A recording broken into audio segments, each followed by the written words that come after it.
This is Orlando's Sentinel Now. Hello, it's Tuesday, June 22nd. I'm Rich Pope here alongside Steve Hudak, Scott Maxwell, and Dwayne Bevel for Orlando Sentinel Now. They have some good topics that we're going to dive into. Should make for a good conversation as well. We're going to start here with Steve Hudak, and we're going to talk about Orange County, and they're considering a ban on protesting in front of an individual's house.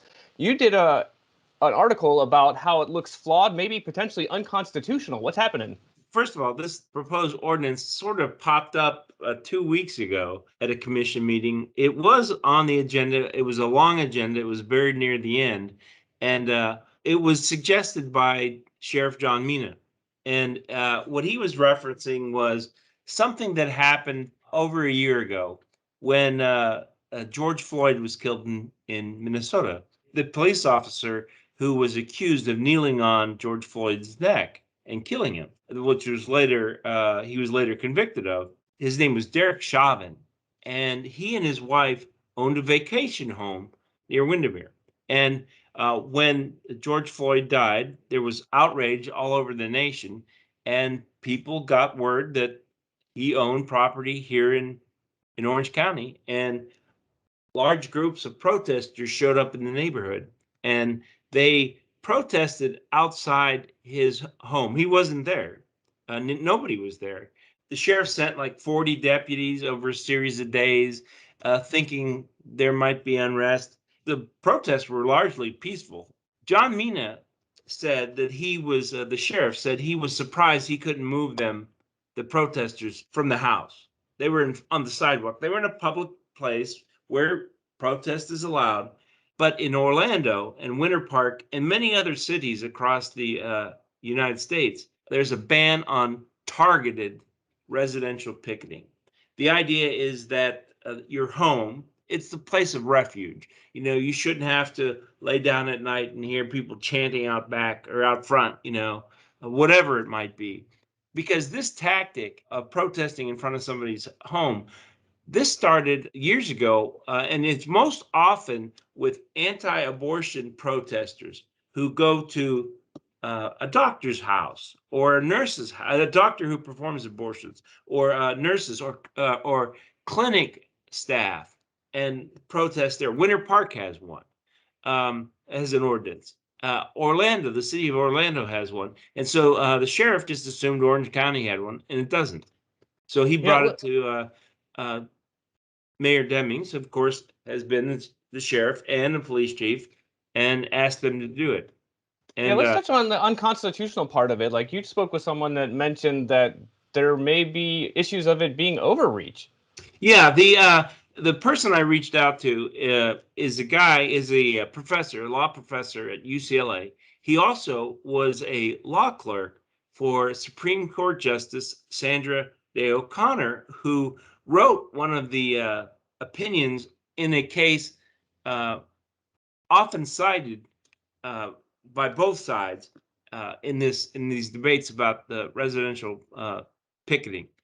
I hesitate to pronounce his name because I always screw it up, but he writes something called I think it's called the Volokov Conspiracy. It's a blog. He is a frequent contributor to the Washington Post.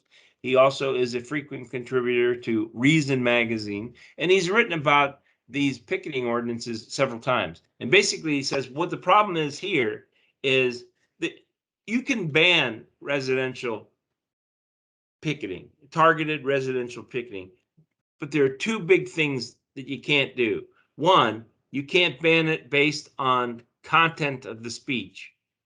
And two, you can't just restrict picketing in the neighborhood. So in other words, if the protesters decided to just march around the block, like around the neighborhood, they can do that. What this ordinance would prevent them from doing is stopping right in front of Chauvin's place and, chanting all night. Yeah, when would they actually decide on this ordinance and if it's going to take place? They're supposed to decide today. They're going to this afternoon. They're going to have a hearing about it. And the reason the content stuff, this is going to sound silly, but when we think of somebody protesting, it's usually they have a complaint or something that they don't agree with. So it's a protest, it's a complaint, and the Orange County ordinance specifically mentions that kind of expression. The professor says the reason it's flawed is that it would be legal, for instance, under the way this is written now, that if somebody wanted to stand in front of somebody's house and chant, "You're a great guy, we like you, we love you," positive things, which is not likely to happen. But it has to be content neutral. It can't be viewpoint based. That gets into the whole idea of content. And this professor said that's one of the flaws of it. He said there's some other flaws, but that's one that I could understand. All right. Well, thanks, Steve Hudak. You can take a look at his story right now on OrlandoSentinel.com. And as he mentioned, they'll be taking a look at that today and doing a hearing on that as well. And I got to say, Steve, I love the idea of people going in front of people's houses and cheering in front of them saying, "This guy's a great guy," because I think we should come to your house and do it. Okay, we're going to move forward here to Scott Maxwell. We're going to talk about his column. And right now, the one he's working on talks about a probe of the Seminole County campaign, Senate District 9, and that was Jason Brodeur against Patricia Sigmund. And there's some shady dealings potentially happened in that campaign. And you're looking at an investigation that's going on, but it's not taking place anywhere in Seminole County. And you're asking, why not? Yeah, that is right. For a little bit of background, there are two races with a lot of similarities. They were state Senate races. Both were expected to be closely contested, one in Seminole County, as you mentioned, one down in South Florida. Both featured these mystery candidates who filed as third-party unaffiliated candidates. Neither one spent any time actually campaigning. Both were promoted by these dark money groups that didn't reveal the sources of their funding, that tried to make these mystery candidates look like Democrats so that maybe Democrats would vote for them instead of the actual Democrat to help the Republican. That's where the similarities end. The problem is, if somebody paid them to do this, it would be illegal. Only in one of these races have investigators expressed any interest. In South Florida, the prosecutor got really involved, started digging around, has arrested a former state senator for paying the stooge candidate and paying the stooge candidate as well. In Brodeur's race, the state prosecutor says it's not his job to investigate, and the FDLE and elections officials say they're just not interested. Yeah, I know you did a column back in March that looked into this and essentially looked into the probes and asked this question, why not? And it was mentioned by Seminole County as they just don't have the manpower to do it, which seems kind of a simple, easy way out. Yeah, I think it also sounds pretty lame, like a bunch of horse malarkey. I think if you've got a prosecutor down in South Florida who says they can investigate, I think you can too. But and here's the bottom line with budgets: they are always a matter of choices. Here in Seminole, they have chosen to not make investigations part of their team. But the reason we're updating this is while investigators with the FDLE or the state attorney's office here seem thoroughly disinterested, this investigation is continuing. However, it's continuing on sort of unusual levels. The state attorney down in Miami-Dade, records now indicate they're asking questions about Brodeur's race up here in Seminole County, interviewing someone in Winter Springs. That's 250 miles away from the Miami-Dade state attorney's office. I'd argue it'd make more sense for the local one. But the other thing that's going on is our team, particularly Annie Martin, reporter Jason Garcia, and Martin Comas, they are still digging and they are knocking on doors. They're doing the kind of shoe leather investigative journalism I'd argue that people who are paid to investigate should be doing. And they're turning up some really interesting things.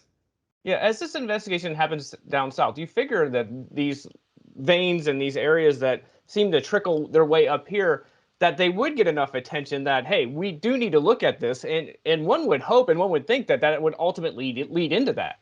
Yes, instead what we have is a really bad who's on first sketch. Archer says maybe it should be the FDLE. The FDLE says we haven't had a complaint. The state does not require a formal complaint to investigate things. We have seen the Attorney General order the FDLE to investigate all sorts of political things, including a bogus probe into the Felons Right Commission that turned up nothing. The FDLE, I should stress, did a good investigation. But normally when investigators see something that looks amiss, they start asking questions. We just haven't seen that at all here. And some of the things that we've turned up, we found money that was spent on these dark money mailers that showed no origins of where it came from. You can't do that in American elections. As a lot of people know, you can spend unlimited amounts of money. The trade-off is you're supposed to disclose it. 9 months ago, I think we revealed that some of this money had no disclosed origin. No one with the state has expressed any interest. And one of the most interesting things is Annie Martin just started knocking on doors, literally going out to the houses in this case, there were a handful of people who donated money to the third-party candidate in Seminole County. Her name's Justine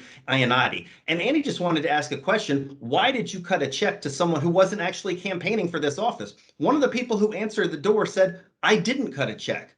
So now we have a state record that says, documents a donation that the person listed as making the donation claims they didn't make. That kind of thing would normally, I think, trigger the interest of investigators. We have yet to see that yet. So while they are not interested, fortunately, the state attorney down south is, and our staff is as well. And actually, another odd development, the entire Democratic congressional delegation of the state of Florida has asked the U.S. Department of Justice to get involved since local investigators are not. Yeah, let me ask you one question as far as when should people be happy that this is being investigated? Like, what would be the best case outcome for this that where you could say, hey, I think they did a good job looking into this? Yeah, I'll be honest with you, Rich. At this point in time, I don't have a lot of faith in local investigators. They have shown themselves to be so disinterested. I'm not sure I'd have a lot of confidence in the effort they would make. I still think they should. I think it's part of their job. I think justice demands it. I think a federal outside investigation makes sense at this point. There's interstate wire transfers that seems to be involved, money from other states, Denver and Georgia. I think the feds might want to take a look at it. But for now, we're going to keep probing. We are going to be in court tomorrow. The senator who was arrested doesn't want his documents that the state attorney down there has turned up to be visible to the public. This is public information in our efforts, so we are going to court to make sure we can get access so the public can see what might have affected the races up here.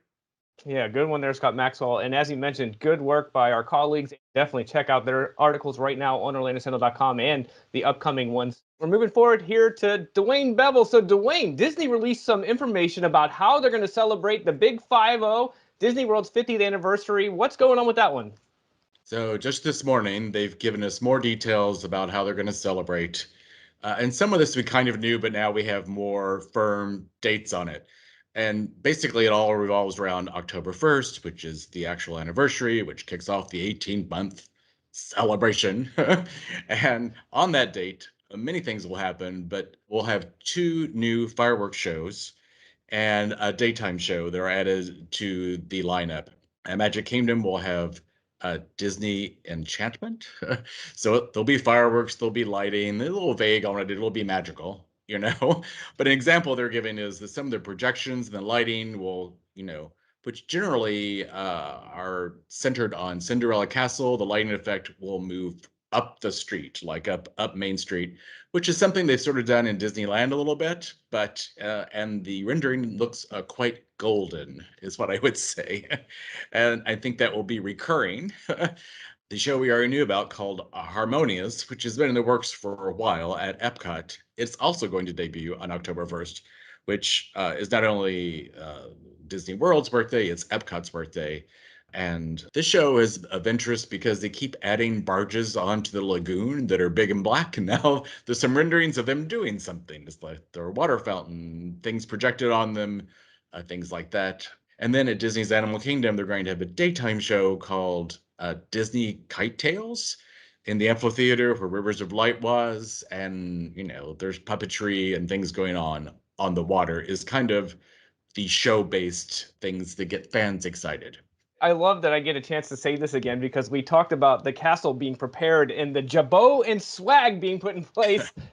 and now that we kind of understand where it's going, as far as the celebration goes, it seems to be a long one, like 18 months. Like they really seem to know how to celebrate a birthday. Do you think too long? Too long. I think there's a couple of factors. I thought the 25th anniversary was 18 months, but when I looked it up, it was only 15 months. I think you can count on these things lasting a year. There are a lot of people who visit Disney once a year, so they want to be able to see it. I think the pandemic threw things off, like maybe we would have started already. They never really announced a date. October 1st definitely seems a little, I'm going to say, safer or more conservative, and it makes sense. If you decorate the castle, it needs to stay up a while anyway, you know, so all that makes sense. That they did start that early. Should also say that what they're adding throughout the 4 parks are, I think they call them golden statues. It's the Fab 50. So characters will be in, I would call it more of a sculpture than a statue. Statue sounds giant. Sculpture, I don't know. We can't tell. 50 of them spread through the park, so that'll be almost scavenger hunt sounding. I'm sure we'll all be scampering through the 4 parks trying to find your favorite character. Yeah, let's just touch on the fireworks aspect. That's one of the holding points in a way, and it's actually big news that it's even coming back here in July right now, and that seems to be before. Right. So on July 1st, both Epcot and Magic Kingdom start up their fireworks programs again, with Happily Ever After at Magic and Epcot Forever at Epcot, which is only temporary, which I love. But so they'll get what? They'll get 3 months in before I guess we switch. There's no indication we're going to have double fireworks because that seems kind of crazy, but maybe it'll be a big deal, and that'll all end up building to New Year's. We'll see. All right. Well, you can read his story right now on OrlandoSentinel.com, and also into his features, Disney at 50. It's a good one. Every week takes a look at something that happened at Disney up and throughout the history. So go ahead and take a reading of those. But that's all our topics for today, guys. We're going to go ahead and call it quits. We'll push pause until tomorrow. Until next time, I'm Rich, Steve, Scott, and Dwayne. Everyone have a great day. We'll see you tomorrow. Take care. Watch Orlando's Sentinel Now live every weekday at noon on our Facebook page and on orlandosentinel.com.